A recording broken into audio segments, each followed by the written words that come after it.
எங்க போனோம்? இறைவனை போய் சேர்றதுக்காகத்தான் பிறப்பே கொடுத்துருக்கு.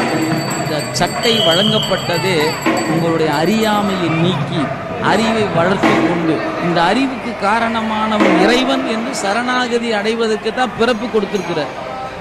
என் அறிவுக்குள்ள மண்டி கிடக்கிற அறியாமை நீங்கணும், என் அறிவு வெளிப்படணும். அந்த அறிவு அவனால் வந்த அறிவு என்று நான் சரணடையும்.